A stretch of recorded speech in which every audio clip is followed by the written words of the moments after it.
अस्सलाम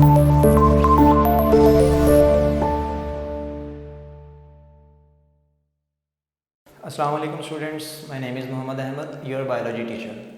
स्टूडेंट्स, आज का जो हमारा टॉपिक है वो है एक ऑर्गेनेली विद इन सेल जो प्रेजेंट होता है, इसका नाम है जी राइबोसोम। इम्पोर्टेंट ऑर्गेनेली है सेल का राइबोसोम्स के नाम से। राइबोसोम्स को सबसे फर्स्ट हम इसको चेक कर लेते हैं कि एक्चुअल में ये हैं क्या। राइबोसोम्स ये बताया जा रहा है जी, ये आपके पास सेल का जो साइटोप्लाज्म है उसके अंदर कुछ टाइनी ग्रेन्युलर स्ट्रक्चर्स पड़े होते हैं,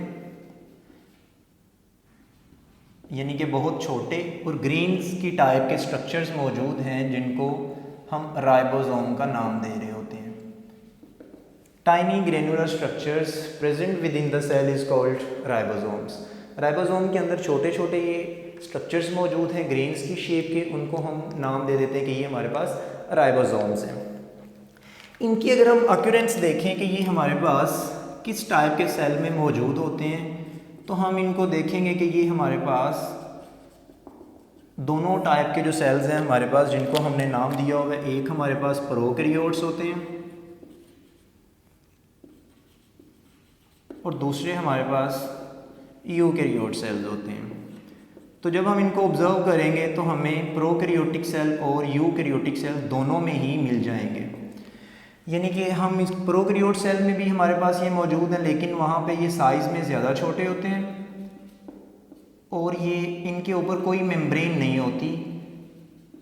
जैसे हमने देखा था ना, न्यूक्लियस के राउंड अबाउट एक मेम्ब्रेन है, वैसे इनके राउंड अबाउट कोई मेम्ब्रेन नहीं होती।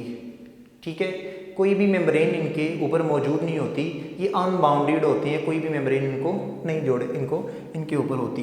लेकिन जब यूकैरियोटिक सेल के अंदर देखेंगे तो राइबोसोम्स का जो साइज़ होगा ना वो थोड़ा सा लार्जर होगा as compare to prokaryotic cell.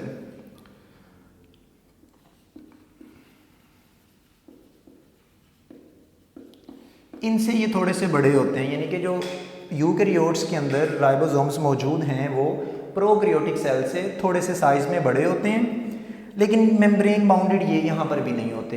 ये याद रखना है आपने, कुछ ऑर्गेनेलीज हमारे पास ऐसे आएंगे जिनके ऊपर मेम्ब्रेन मौजूद होगी और बहुत से ऐसे ऑर्गेनेलीज होंगे जिनके ऊपर मेम्ब्रेन मौजूद नहीं होगी।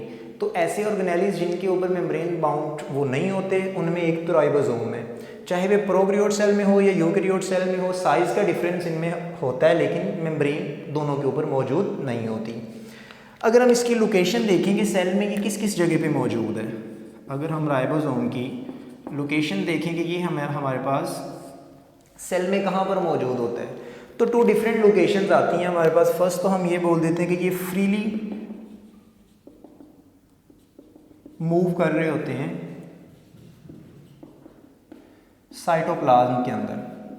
ये साइटोप्लाज्म के अंदर फ्रीली मूव कर रहे होते हैं, डिफरेंट जगहों पे मूव कर सकते हैं क्योंकि ये टाइनी स्ट्रक्चर्स होते हैं और इसमें साइटोप्लाज्म में मौजूद हैं, तो इजीली ये मूवेबल भी होते हैं, किसी भी पॉइंट पे मूव करके ये जा सकते हैं। दूसरी इनकी जो इम्पोर्टेंट लोकेशन है वो है ये जी एंडोप्लाज्मिक रेटिकुलम के ऊपर मौजूद होते हैं। एंडोप्लाज्मिक रेटिकुलम हमारे पास दो टाइप का होता है, हम आगे इसको डिस्कस करेंगे, स्मूथ एंडोप्लाज्मिक रेटिकुलम और रफ एंडोप्लाज्मिक रेटिकुलम। राइबोसोम्स जिस एंडोप्लाज्मिक रेटिकुलम के ऊपर मौजूद होते हैं उसकी जो शेप होती है वो रफ हो जाती है और उसका नाम हम रख देते हैं जी रफ एंडोप्लाज्मिक रेटिकुलम। तो लोकेशन अगर हम देखें इसकी, साइटोप्लाज्म के अंदर फ्रीली मूव भी कर रहे होते हैं और दूसरा रफ एंडोप्लाज्मिक रेटिकुलम जो है उनकी सरफेस के ऊपर भी ये मौजूद होते हैं। इसके अलावा फिर अगर हम इसकी कंपोजिशन को देखें कि ये किन किन चीज़ों से मिलकर बना हुआ है, तो हमें दो चीज़ें इंपॉर्टेंट इसमें मिलेंगी। एक तो फर्स्ट तो ये होगा कि ये प्रोटीन का बना होता है,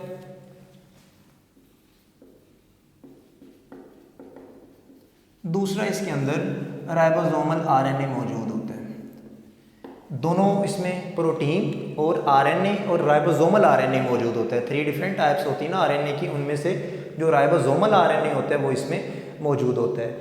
दोनों की अमाउंट कितनी होगी, दोनों की इक्वल अमाउंट है, यानी कि अगर 50% हमारे पास प्रोटीन है तो 50% ही हमारे पास आरएनए मौजूद है। तो दोनों की इक्वल अमाउंट को अगर इकट्ठा किया जाए तो फिर हमारे पास राइबोसोम्स बन रहे होते हैं। अब इन राइबोसोम्स के फंक्शन क्या होते हैं? राइबोसोम्स एक्चुअल में हमारे पास इनको प्रोटीन बनाने वाली फैक्ट्री बोला जा रहा होता है। सिंपल इसको प्रोटीन फैक्ट्री इसको नाम दिया जा रहा होता है। ये वो वाले प्लेटफॉर्म होते हैं जी सेल के अंदर जिनका काम होता है प्रोटीन बनाना, प्रोटीन सिंथेसिस इनका काम होता है। ऐसी साइट्स हैं ये सेल के अंदर राइबोसोम्स जिनका काम क्या होगा? प्रोटीन की मैन्युफैक्चरिंग, प्रोटीन बनाना। बॉडी में 10,000 डिफरेंट टाइप के प्रोटीन्स भी अगर मौजूद हैं तो सारी की सारी कहाँ से बन के आती हैं? ये राइबोसोम्स बना रहे होते हैं। हमारे हेयर्स के अंदर मौजूद है केराटीन की, अगर हम बात करें मसल्स के अंदर एक्टिन प्रोटीन है, मायोसिन प्रोटीन है, एंजाइम्स हैं। जितनी भी डिफरेंट टाइप की प्रोटीन्स आप सुनेंगे वो सारी की सारी कहाँ मैन्युफैक्चर हो रही होगी? वो सारी राइबोसोम्स के अंदर बन रही होती हैं, वहाँ पे बनाई जा रही होती हैं। तो मेजर तो इसका फंक्शन यही है प्रोटीन सिंथेसिस का। प्रोटीन सिंथेसिस, अब इसकी स्ट्रक्चर के हिसाब से अगर हम देखें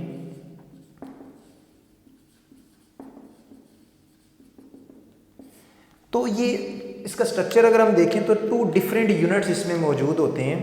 एक तो इसमें हम देखते हैं कि इसमें लार्जर सब यूनिट बना होता है इस तरह से करके, और इसके साथ ही एक स्मॉलर सब यूनिट लगा होता है, एक छोटा यूनिट लगा होता है। यानी कि इसकी अगर मैन्युफैक्चरिंग देखें तो 2 यूनिट से मिलके बना होता है। एक हमारे पास इसमें लार्जर सब यूनिट होता है और एक हमारे पास स्मॉलर सब यूनिट होते हैं। इनको सब यूनिट्स बोला जा रहा होता है। इन दोनों से मिलके बना होता है। एक इसमें छोटा यूनिट लगा होता है और एक ये बड़ा यूनिट लगा होता है। दोनों आपस में कंबाइन करते हैं तो इसको ओवरऑल फिर हम बोलते हैं कि ये राइबोसोम कंप्लीट हो चुके हैं। यहाँ पर एक और इम्पोर्टेंट बात ये कि राइबोसोम्स जब प्रोटीन बनाने लगते हैं जस्ट तभी ये आपस में कंबाइन करते हैं, फ्यूज़ होते हैं। इसके अलावा जब प्रोटीन बन जाती है तो दोनों यूनिट्स क्या होते हैं? डिसअसेंबल हो जाते हैं, दोनों एक दूसरे से सेपरेट हो जाते हैं, अलग हो जाते हैं। तो लार्जर यूनिट अलग हो जाता है और स्मॉलर यूनिट जो होता है वो अलग हो जाता है। इन दोनों को हम सब यूनिट्स बोलते हैं। कंबाइन दोबारा फिर हो जाएंगे जब प्रोटीन बनानी होगी, अदरवाइज़ ये क्या करते हैं? दोनों एक दूसरे से अलग हो जाते हैं। ये थी टोटल आपके पास राइबोसोम के बारे में बातें, इसकी अपीयरेंस, इसकी लोकेशन क्या है, कंपोजिशन की बात की, फिर हमने फंक्शंस देख लिए हैं इसके, और स्ट्रक्चर में हमने देखा कि 2 इसमें स्मॉलर यूनिट्स लगे होते हैं, एक स्मॉलर एक लार्जर सब यूनिट्स, और दोनों के कम्बिनेशन से हमारे पास राइबोसोम बन जाता है।